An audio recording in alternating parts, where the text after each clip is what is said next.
미국 디트로이트에서 가장 거칠고 빈곤한 구역으로 꼽히는 곳에서 흑인 소년 벤 카슨이 태어났습니다.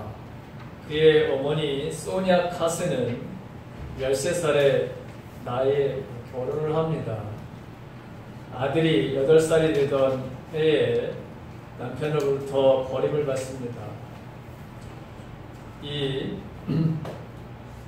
어머니는 두 아들에게 희망을 걸고 하루 두세 가지 일을 하며 열심히 돈을 모아 공부를 시키려고 했으나 두 아이의 학교 생활은 엉망이었고 특히 이 벤 카슨이 아주 더 엉망이었습니다. 하루는 이 벤이 친구들과 싸우는 중 캠핑용 칼로 친구의 배를 찔렀고 다행히도 허리띠 금속 버클에 부딪히면서 살인을 면했습니다. 도저히 희망이 없는 아들에게 어머니는 하나님의 도우심을 구하며 두 가지 훈련을 시켰습니다. 하나는 하나님께 기도하는 체험이고 다른 하나는 책을 읽고 느낌을 글로 쓰는 독후감 쓰기였습니다. 아들이 처음에는 거부 반응을 보이다가 어머니와 함께 하는 기도가 시작되면서 책을 읽고 쓰는 일에 흥미를 갖게 되어 아들의 새로운 삶이 눈에 보이면서 서서히 성적이 오르기 시작을 했습니다. 그 후에 벤은 고등학교를 졸업할 때에 반해서 3등이 되어 전액 장학금을 받아 예일 대학과 미시간 대학의 의학 공부를 해서 지금은 33살의 나이에 세계적인 병원 존 홈킨스 그 대학병원의 주임의사로 명성을 날리고 있습니다. 그의 뇌 수술과 암 수술의 성공률이 얼마나 높은지 의사들은 그를 지칭해서 기적의 손을 가진 까만 천사라는 애칭을 붙여 주었습니다. 벤은 19년 전 암울한 학창시절을 보냈던 모계의 졸업식장에 서서 성공한 선배로서 이 한마디의 말로 5분여간의 박수를 후배들로부터 받게 됩니다. 그가 했던 그 이야기가 이런 것입니다. 여러분의 목표를 에베레스트 산만큼 높게 정하십시오. 그리고 항상 감사하는 마음을 지니고 사십시오. 나는 내가 이룩한 모든 성공에 대해 나의 하나님과 어머니께 항상 감사드립니다. 이 이야기가 이 모든 졸업생들에게 큰 감동을 주었다는 것이죠. 목표를 에베레스트 산만큼 높게 정하라. 그리고 항상 감사하는 마음을 지니고 살아. 저는 오늘 이 시간 감사와 이 만족의 삶이라고 하는 제목으로 함께 하나님의 말씀을 나누고자 합니다. 어느 마을에 돈이 많은 부자가 있었습니다. 그는 일생 독신으로 지내면서 그저 돈을 모으는 재물로 살았습니다. 그런데 한번 그런 투자를 잘못해서 막대한 손실을 입게 되었어요. 은행에 잔고를 조회해 보았더니 10억밖에 남지 않았습니다. 10억밖에. 네. 여러분 적지 않은 돈이죠. 그런데 그는 그 충격을 이기지 못하고 그만 쓰러져 심장마비로 죽고 맙니다. 10억밖에 남지 않았던 게 여러분 충격이었던 거예요. 돈이 얼마나 많았는지 알 수 있겠죠. 자, 그가 죽자 그러면 아들도 없고 장가도 않고 유산이 조카에게 돌아가게 됐는데 그 조카는 시골에서 어렵게 농사를 지으면서 살아가는 그런 조카였습니다. 그런데 그런 조카가 뜻밖의 큰 돈이 주어지게 되니까 그도 충격을 이기지 못하고 심장마비를 일으켜서 죽고 말았다고 하는 이야기입니다. 똑같은 돈인데 한 사람은 너무 적다고 죽었고 한 사람은 너무 많다고 여러분 죽은 거예요.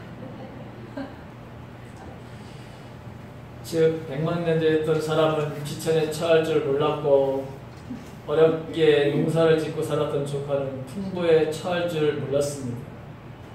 만약에 그들이 평소에 자족하는 마음을 가지고 살았다면, 즉 감사와 만족의 바르는 삶을 살았다면 이게 여러분 큰 문제가 되지 않았을 것입니다. 오히려 돈을 잃었던 사람은 내가 너무 탐심을 부렸구나, 이렇게 살지 말을 하나님의 경고로 받아들이고 이제 그래도 남은 이 10억 얼마나 많이 남게 해주시는가, 오히려 여러분 감사하면서 여러분 살았겠죠. 근데 그런 것이 여러분 없는 거예요. 오늘 본문의 사도 바울, 내가 궁핍함으로 말하는 것이 아니라 이렇게 말하는, 내가 지금 변명하지 않는다는 것이죠. 내가 어떤 핑계를 대서 나의 이 지금 어려운 이것을 다른 사람들에게 보이려고 내가 이런 말을 꾸며내는 일도 아니다라고 하는 말씀입니다. 어떠한 형편이든지 나는 자족하기를 배웠노니 나는 비천에 처할 줄도 알고 풍부에 처할 줄도 알아. 모든 일, 곧 배부름과 배고픔과 풍부와 궁핍함에도 처할 줄 아는 일체의 비결을 배웠노라. 내게 능력 주신 자라서 내가 모든 것을 할 수 있습니다. 이렇게 고백하고 있습니다. 사도 바울은 어떤 상황에서든지 감사하고 만족할 줄 아는 일체의 비결을 배웠다고 고백하고 있습니다. 그 비결이 무엇인지 우리가 이 삶에 대한 이런 비결을 우리가 배운다면 우리 역시 어떤 상황에 처하든지 우리들도 항상 감사하며 항상 만족하며 우리에게 주신 이 삶을 이 땅에서 우리가 누리면서 살아가게 될 것입니다. 그럼 바울이 가진 이 삶의 감사와 만족의 일체의 비결이 어디에서 왔을까요? 어디에서 여러분 이렇게 사도 바울은 이 감사의 삶, 이 만족의 삶을 여러분 살 수 있었을까요? 그 첫 번째 이유는 그는 주님처럼 살았기 때문입니다. 오늘 내가 궁핍함으로 말하는 것이 아니다 이렇게 말하고 있습니다. 그러면서 나는 자족하기를 배웠다 이렇게 말하고 있습니다. 근데 이 자족이라고 하는 말은 모든 조건에 완전히 맞출 수 있는 마음입니다. 마음. 억지로 상황에 힘들게 맞춰가는 것이 아니라 어떤 상황, 어떤 여건에서든지 완전하게 맞추며 만족할 수 있는 마음을 가리키는 것입니다. 배고픔도 괜찮고 배불러도 괜찮고 풍부해도 괜찮고 궁핍해도 괜찮고 비천해도 괜찮고 존귀도 괜찮습니다. 이러한 사도 바울의 이 감사와 이 만족의 비결은 여러분 어디에서 왔느냐? 예수님처럼 그가 살았기 때문입니다. 먼저 우리가 사도 바울은 누구보다도 예수님을 tip박했던 사람입니다. 제가 최근에 이 사도 바울에 대한 이 영화를 유튜브를 보여서 봤어요. 사도 바울은 아주 혈기가 대단했던 사람입니다. 예수를 믿는 이 사람들을 잡아 죽이는 일에 또 옥에 이 사람들을 가두는 일에 아주 열심을 품는 특심을 품었던 사람이 한 사람입니다. 누가 시키지 않았는데도 여러분 자기가 나서서 여러분 그 일을 했습니다. 자, 그런데 그가 다메섹 도상에서 부활하신 예수님을 만나게 되죠. 그리고 자기를 여러분 불러주신 이방인의 바로 사도로 불러주신 그 은혜를 바로 생각하면 사도 바울은 늘 감사하는 삶이 그의 삶들 속에서 가지 바로 여러분 이게 변함이 없었다는 것을 우리가 알 수 있어요. 사람을 죽이는 일에 앞장서 옥에 가다 갇히는 바로 이런 일을 앞장섰대.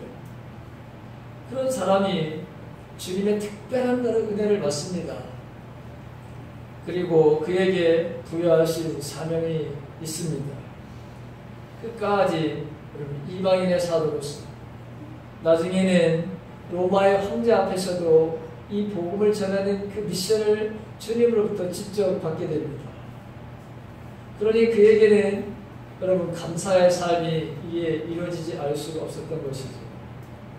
자기는 살인자요, 폭행을 했던 사람이 핍박을 했던 사람인데 그런데 그를 여러분 모든 것으로부터 여러분 구원해 주신 하나님, 그 주님을 만나고 난 다음에 그의 인생이 180도로 여러분 달라지는 것을 우리가 보게 되죠. 고린도전서 11장 1절에 보게 되면 내가 그리스도를 본받았다 이렇게 여러분 말하고 있습니다. 나는 그리스도를 본받은 사람이다. 예수님처럼 그리스도의 바라는 삶을 대하고 나는 실천하는 사람이다 라고 하는 것이 있죠. 주님은 영광을 버리시고 이 땅에 하나님의 보내심의 뜻을 위해서 사셨던, 주님을 그대로 사도 바울도 따랐던 그런 삶을 살았습니다. 얼마나 이 삶 속에서 늘 그 다음 하루가 사도 바울에게 있어서는 이런 기대와 소망의 삶을 살아가는 거예요. 그러니 하나님 앞에 이렇게 자족하는 바라는 삶, 만족하는 삶, 이 감사의 바라는 삶이 그의 삶들 속에서는 언제나 바라는 일어났던 것이죠. 미국 위스콘신 대학에서 아주 흥미로운 실험을 하나 했습니다.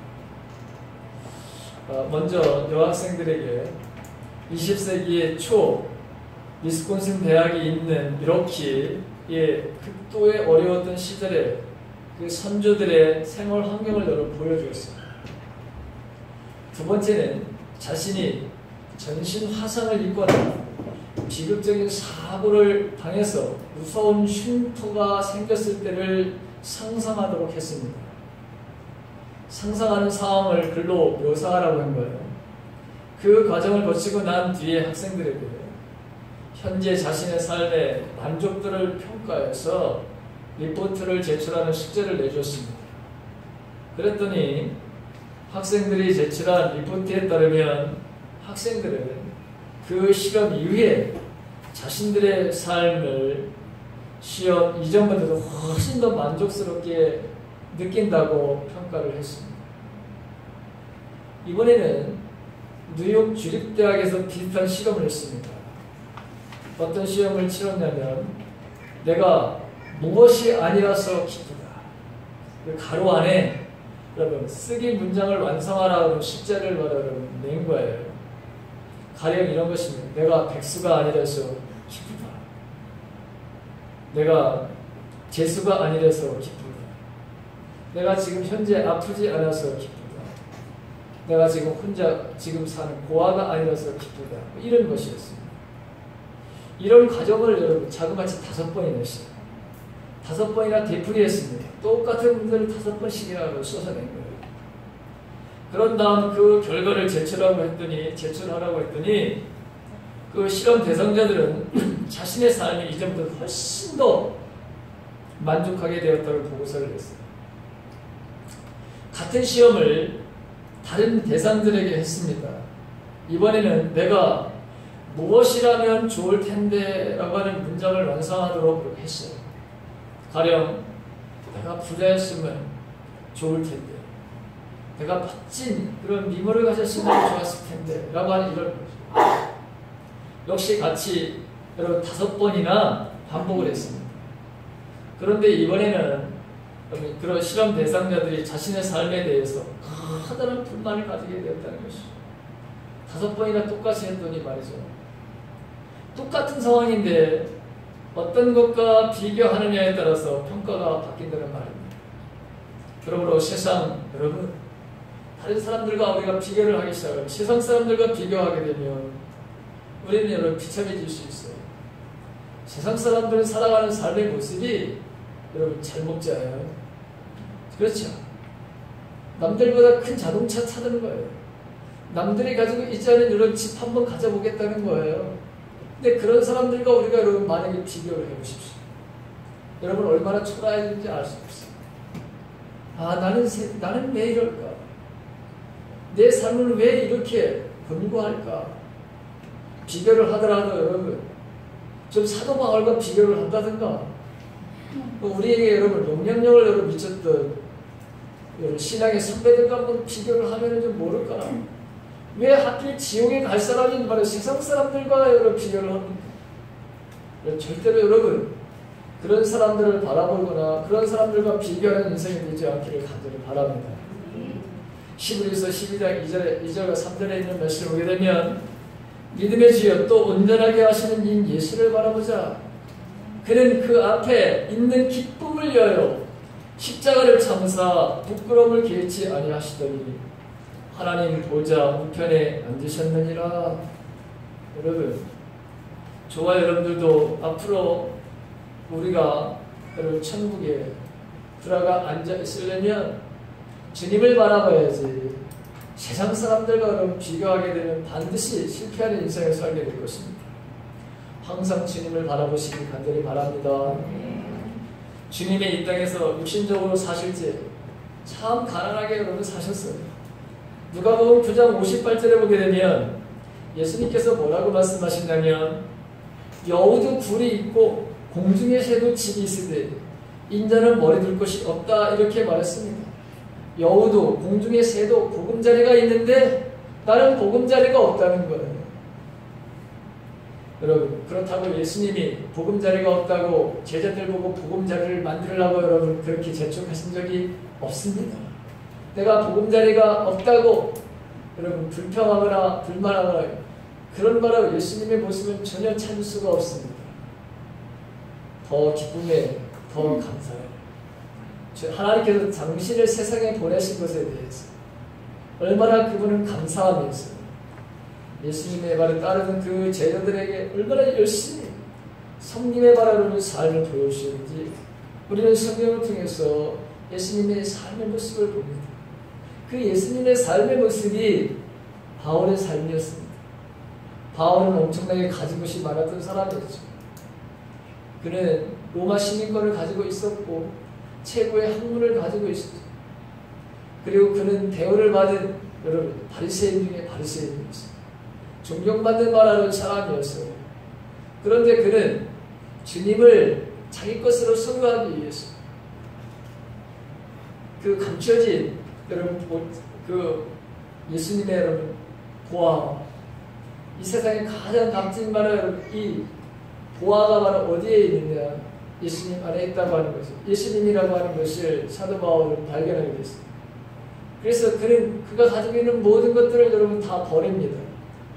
그리고 진짜 보아인 예수 그리스도를 소유하기 위해서 그는 모든 것들을 바로 다 세상적인 것을 버립니다. 그래서 사도 바울은 오늘 만족한 바라는 삶을 살게 되는 것입니다. 감사의 바라는 삶을 살게 되는 것이고 자족의 바라는 삶을 살았던 것이죠. 여러분, 저와 여러분들이 꼭 이렇게 우리가 누구를 바라보느냐에 따라서 어떤 삶을 모델을 삶에 따라서 우리들도 감사와 만족의 바라는 삶을 살 수 있습니다. 욕심에 이끌리고 세상에 바라 이끌리게 되면 우리는 반드시 실패하게 되고 불행한 인생의 삶을 살게 되어 있습니다. 잠언 30장 15절에서도 16절에 있는 말씀을 보게 되면 거머리에게는 두 딸이 있어 다오다오 하느니라.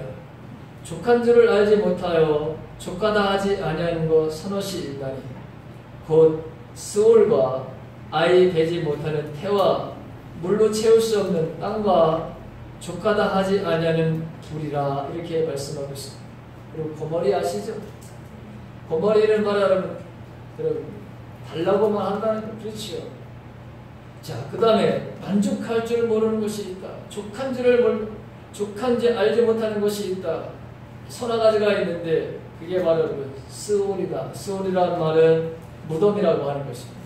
죽음이라고 하는 말이기도 합니다. 채우고 채우고 또 채워도 끝이 없습니다. 창세 이래로 음부는 죽은 자들 여러분 이 모든 사람들을 바로 받아들이고 있습니다. 그럼에도 불구하고 계속해서 이 생명을 바로 여러분 삼키려고 하는 것, 입을 벌려서 언제든지 바로 이 채우려고 하는 이 욕심으로 가득 찬 것이 바로 무덤이라고 하는 것이죠. 이 지옥이라고 하는 것입니다.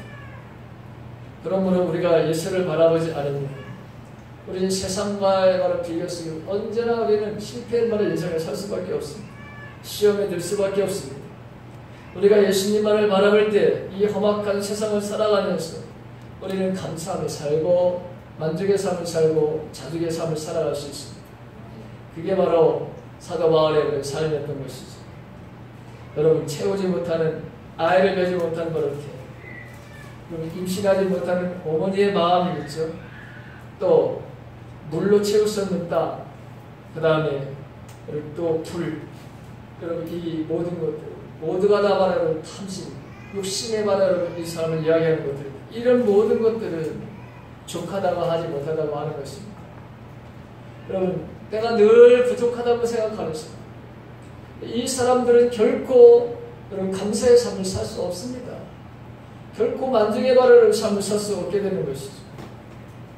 두 번째, 사도 바울이 이런 감사와 만족의 바라는 삶을 살 수 있었던 것은 어떤 것에 의해서 이것이 가능했냐? 성령의 능력 안에서 살았기 때문입니다. 13절에 보니까 내게 능력 주시는 자 안에서 내가 모든 것을 할 수 있었다, 이렇게 고백하고 있습니다. 바울은 어떤 상황에도 승리할 수 있었던 중요한 비밀은 하나님의 발의 능력을 그가 이야기합니다. 사도 바울처럼 많이 배우고 사도 바울처럼 이 시민권을 가지고 있으면서 또 하늘의 비밀을 많이 안 사람도 없을 것입니다. 그러나 그의 자랑은 배설물처럼 여기고 그는 겸손해지죠. 하나님을 하다가 바울처럼 고난을 당한 사람도 많지 않습니다. 어마어마하게 고난을 여러분 당하는 것을 우리가 보게 됩니다. 고린도후서 11장 23절부터 27절에 있는 말씀을 보게 되면 여러분 이 사도 바울이 당하는 그 고난에 대한 이야기가 나옵니다. 거기 그런 말이 나옵니다. 그들이 그리스도의 일꾼이냐 정신없는 말을 하거니와 나는 더욱 그러하다. 내가 수고를 넘치도록 하고 옥에 갇히기도 하고 더 많이 옥에 갇힌 일도 있었고 매도 수없이 맞고 여러 번 죽을 뻔했다. 그러면서 자신에게 여러분 당했던 그 고난의 이야기를 하고 있는 것을 보게 됩니다. 그런데 여러분 그 모든 고난을 그럼 어떻게 극복할 수 있었을까요? 매를 바라 여러분 맞는 일, 그럼 이 일들, 옥에 갇히는 일들, 배가 타선이 되어서 캄캄한 바다를 바다를 바라로 그 바다에 떠 있었던 이런 모든 일들, 복음을 전할 때마다 따라다니면서 핍박을 했던 같은 동족의 바라로 유대인들, 얼마나 많은 시련과 얼마나 많은 아픔이 그에게 있었는지 모릅니다. 그런데 사도 바울은 뭐라고 고백하냐면 이게 바로 넉넉하게 이기게 하신 하나님께 나는 감사하다, 이런 표현을 썼습니다. 오늘 표현은 내게 능력 주시는 자로서 나는 모든 일을 할 수 있었다. 그를 끊임없이 그에게 배고픔에 굶주림의 바람의 삶도 이어졌습니다. 그리고 공포의 삶도 그에게 이어졌습니다. 그런데 전혀 그는 그런 삶에 대해서 한 번도 위축되는 일이 없었습니다. 오히려 그를 말리죠. 그렇죠. 예루살렘에 가게 되면 결박될 것이고 분명히 옥에 갇히게 될 것이다. 그런데 그 사실을 다른 사람들도 압니다. 사도 바울도 알고 있습니다. 그럼에도 불구하고 그는 예루살렘을 향해서 가는 것을 보게 됩니다. 어떻게 여러분, 그는 그 핍박이 있는 거, 자기가 결박당하고 자기가 당하는 바로 이 고난 앞에 그 모든 것들을 바로 여러분 이길 수 있었을까요? 바로 성령 안에서의 그 성령의 능력 안에서 그가 살았기 때문입니다. 성령 안에서의 바로 삶이라고 하는 건 언제나 바로 여러분 승리의 삶입니다. 언제나 이기는 바로 여러분 삶을 살게 되어 있습니다. 바울은 얼마나 능력을 바로 행하는 사람이었는지, 죽은 사람도 살리는, 병든 자들, 중풍병자, 귀신 들린 자, 이 성령의 능력을 통해 생명을 주는 삶을 살았습니다. 얼마나 여러분 기뻤을까요? 남을 위해서 여러분 산다고 하는 것, 남들이 바로 나를 통해서 어떤 은혜를 입는다고 하는 것을 여러분 얼마나 기쁨의 삶입니까? 얼마나 감사한 말의 삶입니까? 자신의 연약함을 통해서 하나님의 능력이 나타나는 삶을 살아가는 것, 얼마나 여러분 기대가 되는 여러분의 삶입니다. 그래서 사도 바울은 언제나 자기 연약함을 늘 자랑했습니다. 내가 연약해질수록, 내가 한계를 바로 느낄수록 그 안에서 하나님의 능력은 더욱더 크게 나타나는 것을 느꼈기 때문입니다. 그걸 체험했기 때문입니다. 오늘 나는 모든 내가 이렇게 감사와 자족의 삶, 내가 만족의 삶, 모든 삶을 살 수 있었던 것은 내게 능력 주시는 줄 알았어요. 내가 살았기 때문에. 즉 성령의 능력에 바로 사로잡힌 삶을 살았기 때문이다 라고 그렇게 고백하고 있습니다. 사랑하는 성도 여러분, 저와 여러분들도 여러분 이 세상을 우리가 만족하며 감사와 자중의 바라를 삶을 살 수 있는 것은 성령의 능력 아래서의 삶을 살아가는 것입니다. 분명히 하나님께서는 저와 여러분들에게 이런 능력을 주셔서 우리가 평범하게 인생을 살아가는 것이 아니라 능력과 권능의 삶을 통해서 내 자신뿐만 아니라 다른 사람들에게도 여러분 이러한 유익한 바를 삶을 살 수 있도록 우리에게 능력을 주실 줄로 믿습니다. 그런 믿음과 소망을 가지고 살아가시기를 다시 한번 주님의 이름으로 간절히 바랍니다. 마지막 여러분 이 사도 바울이 이렇게 감사와 만족 자족의 바를 여러분 살 수 있었던 것은 언제나 때를 따라 듣는 하나님의 은혜의 바를 보좌 앞에 그가 담대히 나아갔기 때문입니다. 오늘 신비서 4장 16절에 보게 되면 그러므로 우리는 국률하심을 받고 때를 따라 듣는 은혜를 얻기 위하여 은혜의 보좌 앞에 담대히 나아갈 것이니라. 때를 따라 돕는 은혜라고 했습니다.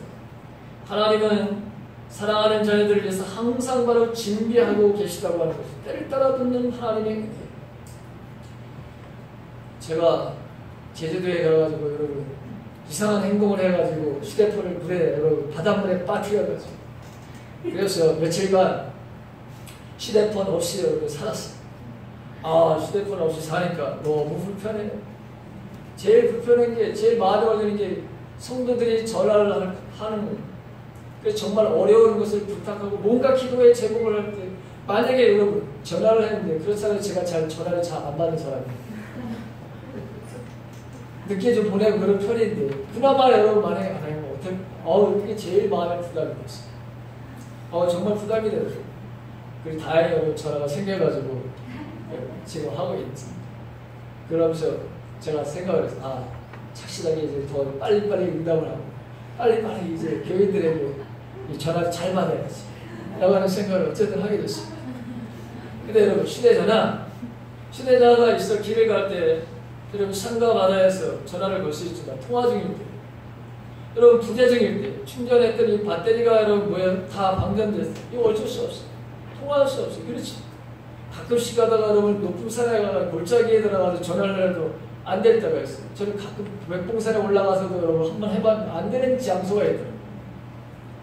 그런데 여러분 하나님께서는 통화 중이거나 방전되거나 여러분 부재 중인 한 번도 그런 적이 없으시다.